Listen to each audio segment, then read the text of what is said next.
네, 안녕하세요.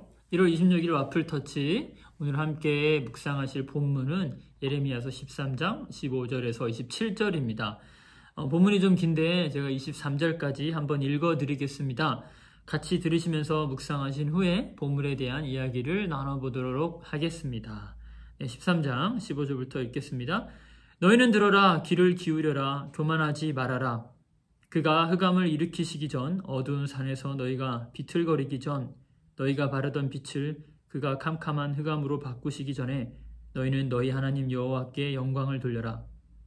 그러나 너희가 듣지 않으면 너희 교만 때문에 나의 심령이 외롭게 흐느낄 것이며 여호와의 양떼가 사로잡힌 것 때문에 내가 눈물을 흘리며 통곡할 것이다. 여호와께서 나에게 말씀하셨다. 너는 왕과 그의 어머니에게 너희는 높은 자리에서 물러나 앉아라. 너희 영광의 면류관이 떨어졌다 하고 말하라. 네겝 지방의 성들이 봉쇄되어 그리로 통과할 자가 없으며 유다 사람들이 포로가 되어 다 잡혀가고 말았다. 예루살렘아, 너는 눈을 들어 북쪽에서 오는 군대를 보아라. 너에게 맡겼던 양떼, 곧 내가 그처럼 자랑하던 양떼는 어디 있느냐? 너와 동맹을 맺은 자들을 내가 너의 통치자로 세운다면 내가 어떻게 하겠느냐? 해산하는 여인처럼 내가 진통을 겪지 않겠느냐? 너는 어째서 이런 일이 나에게 일어났는가 하고 말하겠지만 내가 적군에게 수모를 당하고 상처를 입은 것은 내 죄악이 크기 때문이다. 이디오피아 사람이 그 피부 색깔을 바꿀 수 있으며 표범이 그 반점을 없앨 수 있느냐? 만일 그렇게 할 수 있다면 악을 행하는 데 익숙한 너희도 선을 행할 수 있을 것이다. 네, 아멘. 자, 오늘 본문에서 먼저 눈에 띄는 것은 18절부터 예언의 대상이 일반 대중에서 바로 왕과 왕후에게 바뀐다는 데 있습니다. 자, 하나님께서 예레미야에게 명령을 하시는데 쉽게 말해서 왕과 왕후에게 예언을 하라고 말씀을 하시는 겁니다. 자, 그렇다면 도대체 오늘 본문 18절에서 등장하는 왕과 왕후가 누구인지 궁금할 수 있고 또 하나님께서 어떤 예언을 하라고 하는지 궁금할 수 있습니다. 거의 대부분의 신학자들이 오늘 본문 18절에 지목되는 왕과 왕후를 유다의 19대 왕 요아긴 왕과 그리고 그의 어머니, 그의 왕후죠. 왕후, 그의 엄마 느우수다를 지칭한다고 그렇게 다들 말하고 있습니다. 그 이유는 예레미야에서 등장하는 그 예레미야 예언의 시기와 그리고 또 그 왕들의 시기가 비교해서 이제 대조해 봤을 때 나온 결과이기 때문에 거의 정확하다고 볼 수 있습니다. 자, 그런데 중요한 것은 이 여호아긴 왕과 느우스다에게 어떤 메시지가 전달되고 있느냐라는 거죠. 이미 이제 본문을 읽으셨다시피 하나님은 여호아긴 왕과 느우스다 왕후에게 교만하지 말고 높은 자리에서 내려와 앉아라. 그리고 이미 너희들의 왕관이 이 땅바닥으로 내팽개쳤다고 그렇게 강하게 말씀하고 계십니다. 어떻게 보면은 교만하지 말라고 단순하게 이렇게 말하는 본문일 수 있는데 조금 특이한 상황이 있습니다. 이 여호아긴 왕이 사실 3개월밖에 통치를 못한 왕이에요. 그러니까 예레미야가 여러 예언을 했을 때는 여호아긴 왕이 이 3개월 동안 즉위해서 딱 통치를 하고 있을 그 짧은 시기에 예레미야가 이제 예언을 한 거죠. 거의 왕이 되자마자 너 지금 당장 내려와라. 그리고 너 포로로 끌려갈 거다라고 그렇게 이제 무서운 말을 하고 있는 거나 마찬가지입니다. 그리고 또 다른 특이한 점은 여호아긴 왕이 왕이 이제 즉위했을 때 나이가 고작 18세였다는 거예요. 지금으로 치면은 고등학생쯤 나이였죠. 그 고등학생쯤 나이에 왕이 됐다가 3개월을 통치하고 바벨론 포로로 끌려가서 무려 37년을 옥생활을 합니다. 좀 잔인하고 안타까운 상황이죠. 굉장히 안타까울 수 있습니다. 하지만 불쌍하다고 동정심을 보내기에는 이 북이스라엘과 남유다 왕들의 죄악이 너무나 심각했고 이들로 인해서 백성들의 삶이 너무나 힘들었습니다. 하나님이 사랑하는 이 백성들이 고작 이 권력자들에 의해서 고통을 받으니 하나님 너무나 속이 상하고 화가 나시는 거죠. 여호아긴도 그 중에 나쁜 왕 중에 한 명이었다고 할 수 있어요. 그래서 열왕기하 24장 9절에 이 여호아긴에 대해서 어떻게 설명하냐면 제가 읽어드리겠습니다. 여호아긴은 조상이 하였던 것처럼 주님께서 보시기에 악한 일을 하였다. 이렇게 짧게 설명하고 있어요. 자, 이스라엘 왕들은 이스라엘 왕과 남유다 왕들은 백성들을 살리는 통치를 하기보다 우상을 숭배하고 또 자신들을 스스로 신적인 존재라 착각하면서 살아왔던 이들입니다. 물론 좋은 왕들도 있죠. 하지만 대부분의 왕들은 하나님이 보시기에 바른 길을 가지 못했습니다. 또한 백성들을 이끄는 데도 마찬가지였어요. 백성들을 바른 길로 인도하기보다 자신들이 가진 지위와 권력에 중독이 되어 그런 사람들이었습니다. 하지만 여러분도 아시다시피 이 세상의 절대적인 권력, 절대적인 통치 지배는 어디에도 존재하지 않습니다. 세상의 모든 권력과 지배는 지푸라기처럼 반드시 저물 날이 찾아오기 마련입니다.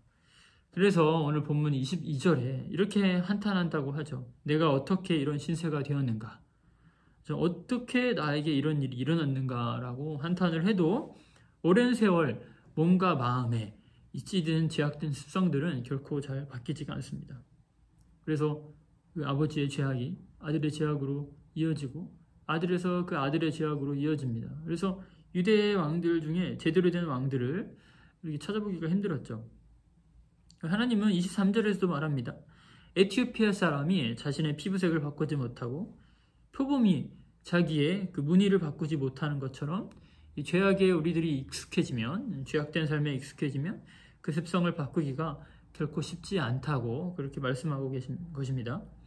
오늘 본문에서 질타의 대상이 된 것은 분명 왕과 왕후입니다. 하지만 이 말씀은 사실 현대를 살아가는 우리들에게도 적용이 된다고 할 수 있습니다. 왜냐하면 사람 마음이 참 그렇습니다. 저도 그래요. 저도 조금만 제가 무엇을 잘한다고 생각하고 제 지위가 조금만 올라간다고 생각하면 저도 쉽게 교만해지고 오만해질 때가 있는 것 같아요. 내가 뭐라도 된 듯이 남을 쉽게 비방하고 또 판단하려 듭니다. 그래서 우리가 돈과 권력이 너무나 무섭다고 말합니다. 돈과 권력에 취하는 순간 어느 순간 우리 마음에 하나님이 온데간데 없고 오로지 욕망만, 내가 더 많은 부와 또 더 많은 재산과 더 높은 자리에 올라가고자 하는 그 욕망이 그 자리를 차지하게 됩니다. 그리고 이 모든 결과가 다 나 때문이야.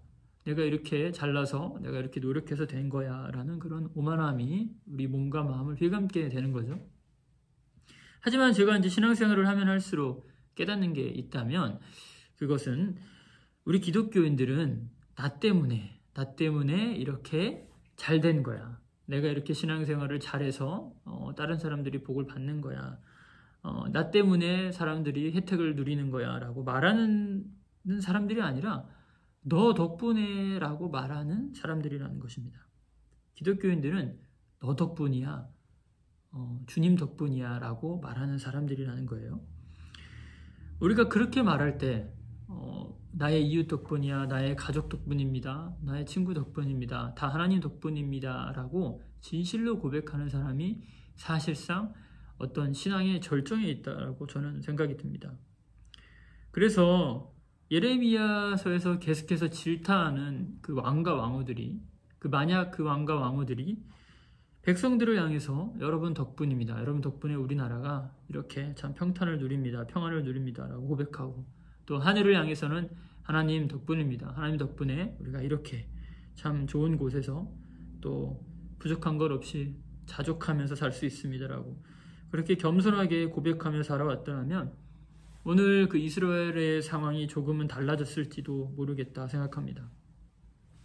자, 이제 오늘 아침 묵상을 좀 마치려고 합니다. 오늘 하루를 살아가시면서 여러분 만나는 직장 동료, 친구, 또 그 누구라도, 만나는 그 누구라도 덕분이에요. 덕분에 이 명절, 추운 명절 잘 보냈습니다.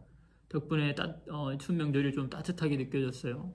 감사합니다 라고 그렇게 한마디 건네시는 것은 어떨까 하는 생각이 듭니다. 그렇게 여러분 덕분이에요, 너 덕분입니다, 선생님 덕분이에요, 이렇게 고백하다 보면 우리가 함께 살아갈 이 하나님의 나라가 조금씩 이루어지지 않을까 하는 생각도 해봅니다. 우리 함께 공동체 성도님들에게 그런 넉넉하고 따뜻한 마음이 너 덕분이야 라고 고백할 수 있는 마음이 오늘 하루 이렇게 넉넉하게 깃들기를 진심으로 기원합니다. 그럼 제가 기도하고 오늘 아침 묵상 마치도록 하겠습니다. 네, 하나님 감사합니다. 오늘 예레미야서를 묵상하면서 하나님의 그 예언과 하나님의 질타가 참 무섭고 때로는 떨리기도 하고 또 내가 똑바로 가고 있는지 아닌지 좀 다시 돌아보게 되는 그런 좀 강한 말씀인 것 같기도 합니다. 하지만 하나님 이 말씀이 무겁게 느껴지기보다는 하나님께서 우리가 바른 길로 돌아서기를 바라는 하나님의 따뜻한 마음과 하나님의 사랑이 느껴지기도 합니다. 하나님, 저희도 우리가 이 땅을 살아가면서 또 교만하지 않고 또 겸손하게 늘 하나님을 바라고 하나님과 같이 걸어갈 수 있는 그런 마음들을 하나님 저희에게 오늘 하루 동안 저희에게 정말 충분히 부어주시길 또 복을 내려주시길 기도합니다. 감사드리며 예수님의 이름으로 기도드렸습니다. 아멘. 네, 감사합니다. 다음에 또 뵙겠습니다.